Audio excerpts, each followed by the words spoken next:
Hello everyone. क्या आपको पता है, अगर आप साफ सुथरे हैंडराइटिंग में लिखते हैं तो आपका भविष्य बेहतर बन सकता है। अच्छी राइटिंग का प्रभाव दूसरे व्यक्ति पर जरूर पड़ता है। स्कूल में भी अपने टीचर की नज़र में आप नंबर 1 छात्र बन सकते हैं। वैज्ञानिक मानते हैं कि साफ सुथरे तरीके से लिखने से याददाश्त तेज होती है। साइकोलॉजी विषय में हैंडराइटिंग की मदद से ही पता लगाया जाता है कि व्यक्ति का दिमाग सही काम कर रहा है या नहीं। और दूसरी सबसे बड़ी बात, एक अच्छी लिखावट आत्मविश्वास को बढ़ाती है। कई बार चाहकर भी लिखावट सुधार नहीं पाते हैं, क्योंकि पता नहीं होता है कि लिखावट में सुधार कहाँ करना है। तो आज मैं आपको बताऊंगी हिंदी राइटिंग में सुधार करने के लिए टिप्स, जिसको यदि आप फॉलो करेंगे तो आपकी लिखावट जरूर बेहतर होगी। तो यदि आपको हिंदी राइटिंग में सुधार करना है या उसको बेहतर बनाना है, तो सबसे पहली बात ध्यान रखनी है और वह है अक्षरों की सही बनावट। हम कई बार अक्षरों की बनावट पर ध्यान नहीं देते हैं और हम गलत तरीके से लिखते हैं। जैसे हम इस तरह से लिखते हैं। अगर हम इस तरह से लिखते हैं तो हमारी राइटिंग कभी भी सुंदर नहीं लगेगी। हमें इसकी बनावट को जरूर ध्यान देना है। इसकी सही बनावट इस तरह से है।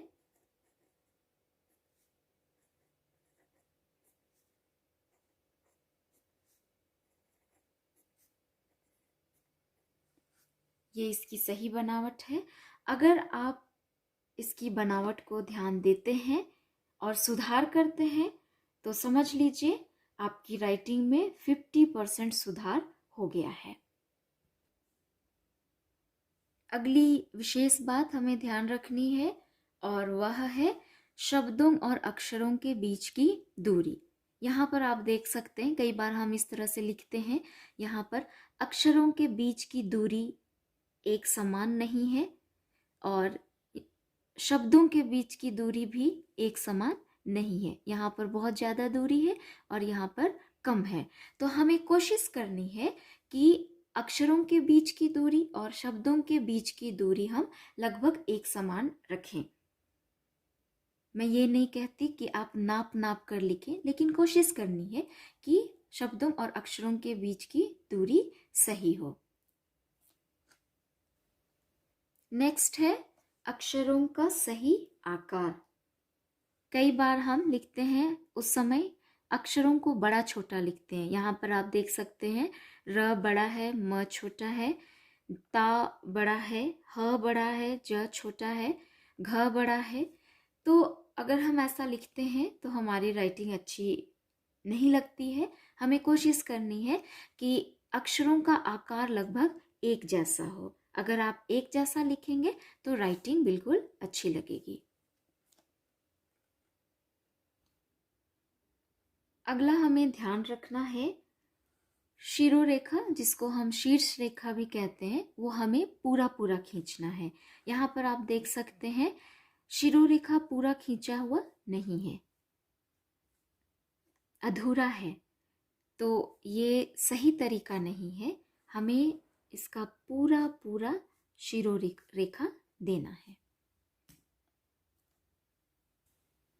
अगली बात ध्यान रखनी है और वह है शिरोरेखा और अक्षर का मिलान। आप यहाँ पर देख सकते हैं, ये शिरोरेखा है वो ऊपर है और अक्षर उस पर लटक रहा है। हमें ऐसा नहीं लिखना है, ये सही तरीका नहीं है। हमें इसको मिलाना है, अक्षर और शिरोरेखा को हमें मिलाकर लिखना है। हमें अक्षरों को उस पर टांगना नहीं है। अगली महत्वपूर्ण बात है शब्दों का झुकाव। हमें एक ओर झुकाकर लिखने की कोशिश करनी है। यहाँ पर आप देख सकते हैं, राम इस तरह से झुका है, घर इस तरह से, जाता सीधा है, ह सीधा है, यह भी इस तरह से झुका है। तो इस तरह से लिखने से अटरंडम लगता है, सही नहीं दिखता है। हमें कोशिश करना है एक साइड झुकाकर लिखने की। अगर आप दायां झुकाना चाहते हैं वो भी सही है। अगर आप बायां झुकाना चाहते हैं उस तरह से भी आप लिख सकते हैं। अगर आप सीधा लिखना चाहते हैं उस तरीके से भी आप लिख सकते हैं।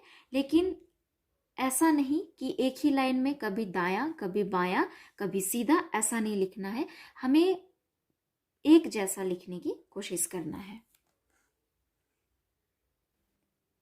अच्छी राइटिंग के लिए अंतिम और सबसे महत्वपूर्ण बात है सफाई।